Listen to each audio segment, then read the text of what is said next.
guys, good morning. Kala ko may tao. Nag-ano pala ako guys, nagpritong isda. Tapos nag-isa akong bawang sibuyas. Pagkaprito ko, mag-isa akong bawang sibuyas. Tapos lalagyan ko yan guys ng tubig. Para may sabaw. Sobrang ano dito, malamig sa amin at panay ang ulan. Kailangan namin ng sabaw. Yan. Sasabawan ko yung prinito kong isda. Prinito ko muna. Tapos, nagisa akong bawang sibuyas. Teka lang.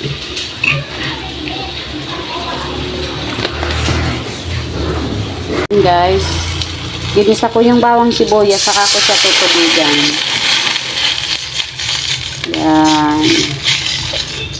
Tapos, pagkulo niyan, ilalagay ko ang ano, ilalagay ko yung gulay.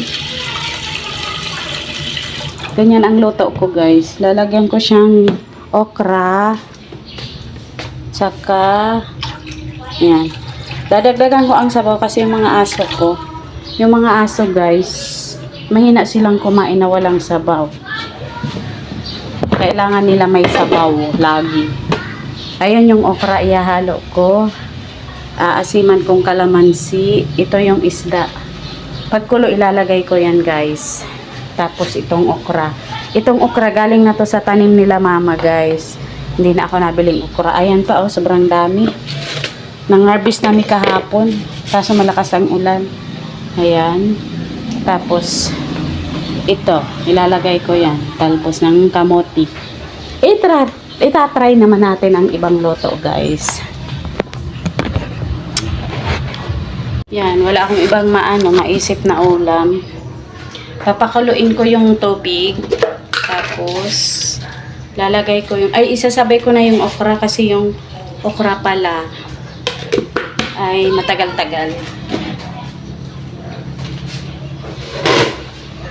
Matagal-tagal yung okra. Kasi pag kumuluto, lalagay ko yung lalagay ko yung tawag nito.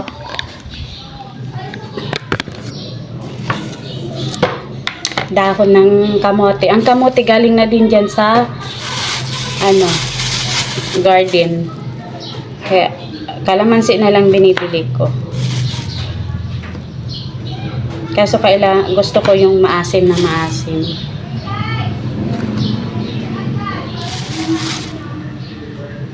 Yung mga aso ko kasi kahapon pa hindi kumain ng maayos kasi sanay sila sa sabaw-sabaw. Pag kahit sabaw ng ng baboy, mahina sila. Isda talaga.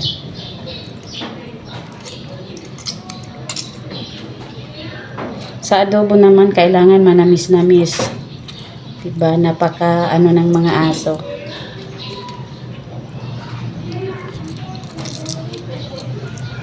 Tsak mamaya, maraming kakainin ng mga yan.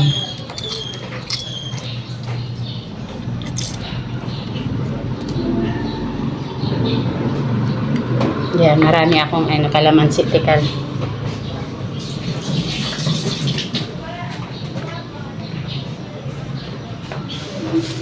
Tatapon ko to sa likod, kalamansi.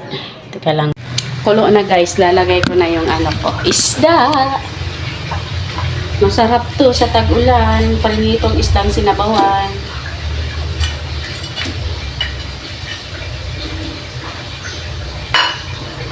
Yung aking mali.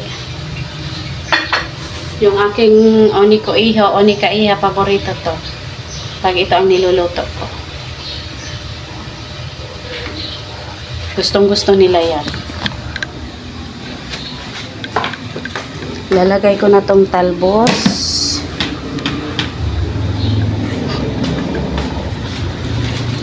Yan. Ang talbos guys, galing to doon sa galing to doon sa likod.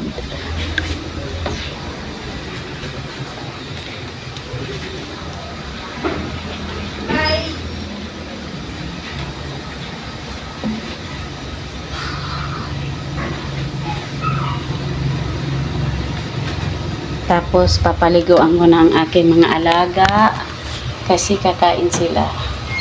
Ilang araw ko na hindi napaliguan, baka mga amoy.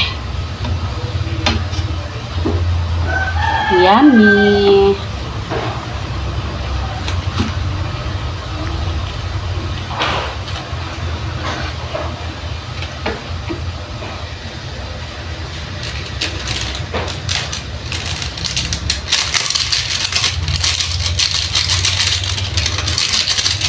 Madilim.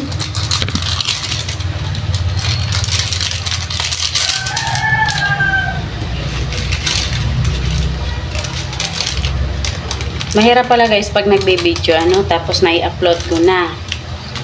Mapupul ang memory ko, mapupul ang cellphone ko. Kahit na-i-upload ko na, nangihinayang akong i-delete. Gawa ng gusto ko ang video. Nangihinayang din akong i-delete.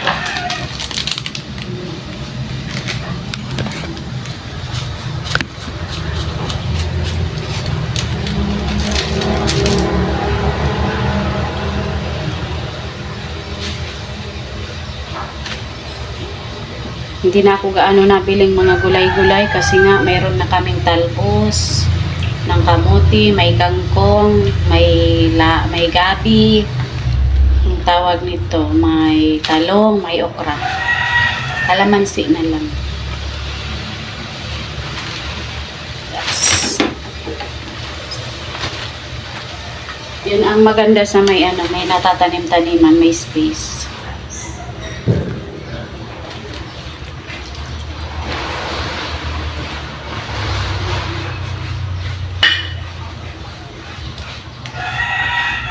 Yan guys, papakuluin ko na lang yan. Ko na lang siya. Tapos, ulam na.